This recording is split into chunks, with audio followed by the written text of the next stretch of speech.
श्री के जीवन में कुंद कुंद आचार्य का कितना प्रभाव है, ये तो हम एक सामान्य बात से जान सकते हैं कि उनके दो समय स्वाध्याय होता था। उसमें से एक समय निश्चित रूप से समय सार ग्रंथ पर स्वाध्याय होता ही था। इससे उनको कितना महानता थी कुंद कुंद आचार्य और समय सार ग्रंथ की, वो हम जान सकते हैं। गुरुदेव जी के सामने अनेक विवाद हुए, लेकिन उन्होंने किसी का भी उत्तर दिया नहीं, और ये बात हमारे लिए एक आदर्श बन गई। और no reply is the best reply, ये चीज हमारे लिए आदर्श बन गई। तो इसी विषय को प्रस्तुत करने के लिए शास्त्री द्वितीय वर्ष से भाई आयुष जैन दिल्ली आए और no reply is the best reply इस विषय को प्रस्तुत करें। भाई आयुष।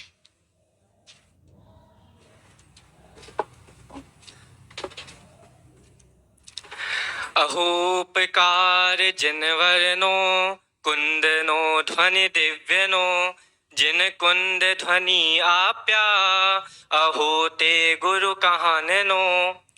यहाँ पर उपस्थित मंचासीन गण और सभी साधर्मी भाई बहनों को मेरा सादर जय जिनेन्द्र। प्रवर्तमान संगोष्ठी में मेरा विषय है no reply is the best reply. यह एक प्रसिद्ध लोकोक्ति है जिसका प्रयोग मात्र युग पुरुषों और महापुरुषों के जीवन में देखा जाता है। क्योंकि पूज्य गुरुदेव ने 45 वर्षों तक जन जन को तत्व ज्ञान का अमृत रसपान कराया, इसी के साथ साथ पवित्र जिन धर्म का परचम जग में फहराया, परंतु उन्होंने इतना महान कार्य किया कैसे, इतना कठिन कार्य किया कैसे? इसके लिए जब भी कोई व्यक्ति लीक से हटकर महान कार्य करने का प्रयत्न करता है तो वह कोई रीति नीति का आधार अवश्य लेता है। क्योंकि हम सब विद्यार्थियों ने पूज्य गुरुदेव श्री कांजी स्वामी को नहीं देखा, फिर भी उनके शिष्यों के माध्यम से हमको पता लगता है कि उनका व्यक्तित्व कैसा था, उनका चरित्र कैसा था, उनकी रीति नीति क्या थी। जिसमें से एक नाम आता है आदरणीय डॉक्टर हुकुमचंद जी भादिल। वह स्वयं अपने प्रवचनों में यह स्वीकार करते हैं कि जितनी भी प्रभावना इस विश्व में जिन धर्म की हुई है और हमारे माध्यम से हुई है, जन जन के माध्यम से हो रही है, वे एकमात्र पूज्य गुरुदेव की रीति नीति के आधार पर हो रही है।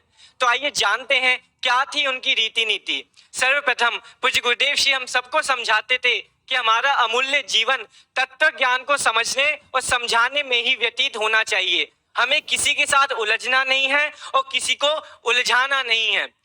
19वीं शताब्दी में दो सूर्य जगत में दैदीप्यमान हो रहे थे, जिसमें से एक ने आजादी के लिए अपना संपूर्ण जीवन व्यतीत किया और दूसरे सूर्य पूज्य गुरुदेव श्री कांजी स्वामी ने भव भ्रमण से आजादी हेतु जन जन को तत्व ज्ञान का अमृत रसपान कराया। जैसे देश की सुरक्षा के लिए, आजादी के लिए मारने वालों की फौज तो सभी तैयार करते हैं, लेकिन महात्मा गांधी ने मरने वालों की फौज तैयार की।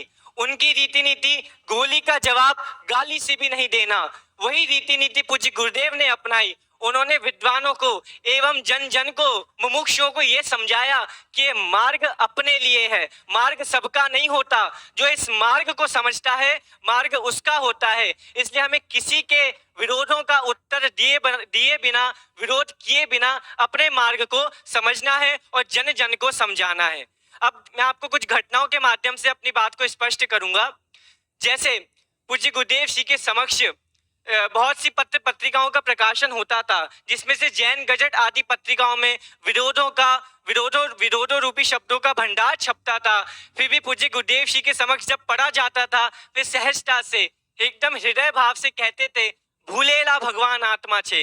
ये आज नहीं समझ पा रहा है तो कोई बात नहीं, जब इसकी भवितव्यता होगी जब समझ जाएगा, लेकिन समझेगा वही जो आज हम सब ने समझा है। इसी के साथ साथ कोटा में पूज्य गुरुदेव की फोटो हटाई गई, तब भी पूज्य गुरुदेव जी के समक्ष ये बात रखी गई तो पूज्य गुरुदेव ने सहजता से कहा, एक समय की पर्याय है, एक समय की पर्याय के बाद कौन विरोध कौन विरोधी, सब एकमात्र ज्ञानानंद स्वभावी हैं। एक घटना का जिक्र अवश्य करना चाहूंगा जिसके साक्षीभूत हमारे ट्रस्ट के अध्यक्ष आदरणीय सुशील कुमार जी गोदिका साहब हैं। पूज्य गुरुदेव जी प्रवचनार्थ हेतु जा रहे थे, इसी के साथ साथ कुछ हठाकरी जीवों ने उनकी गाड़ी के समक्ष उनका मार्ग रोका कि आप आगे नहीं जा सकते, परंतु पूज्य गुरुदेव ने उनसे उलझने के सिवाय, उनका विरोध करने के सिवाय स्वयं पीछे हट गए और अपने स्वाध्याय के लिए चले गए। परंतु जब इन हठागरी जीवों को पश्चाताप हुआ, तब वह स्वयं पूज्य गुरुदेव जी की गाड़ी को ओवरटेक करते हुए उनके समक्ष लेटकर उनसे क्षमा मांगते हुए उनको प्रवचनार्थ हेतु जाने के लिए आग्रह किया। ये है no reply is the best reply, रीति नीति का फल। इसी के साथ साथ पूज्य गुरुदेव जी के समक्ष अनेकों विरोध हुए, लेकिन उन्होंने कभी भी किसी विरोध का उत्तर नहीं दिया।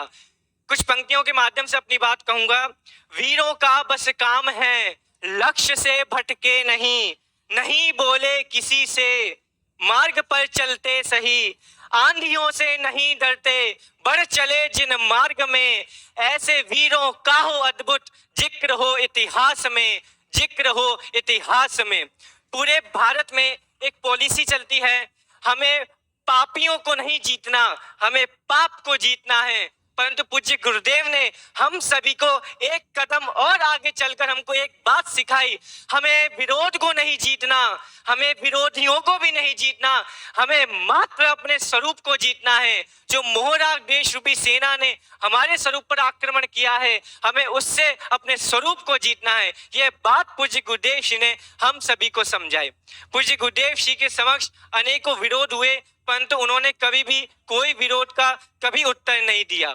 इसी के साथ साथ एक बात मैं और कहना चाहूंगा, क्योंकि हम सब विद्यार्थी हैं, हम सब इस मार्ग में आए हैं, इस मार्ग में आने के पूर्व हम सभी को ये सुनना अवश्य पड़ा होगा कि आप कहाँ जा रहे हैं, आप क्यों सोनगढ़ी बनना चाहते हैं, आप क्यों इस पंथ में जाना चाहते हैं। इसलिए हम सबके समक्ष कभी ना कभी जीवन में विरोध भाव अवश्य आएगा, विरोध अवश्य होगा, लेकिन यदि इस रीति नीति no reply is the best reply का हम अनुसरण करेंगे तो हम अपनी सफलता अवश्य प्राप्त करेंगे। अंतिम कुछ पंक्तियों के माध्यम से अपनी बात को विराम दूंगा।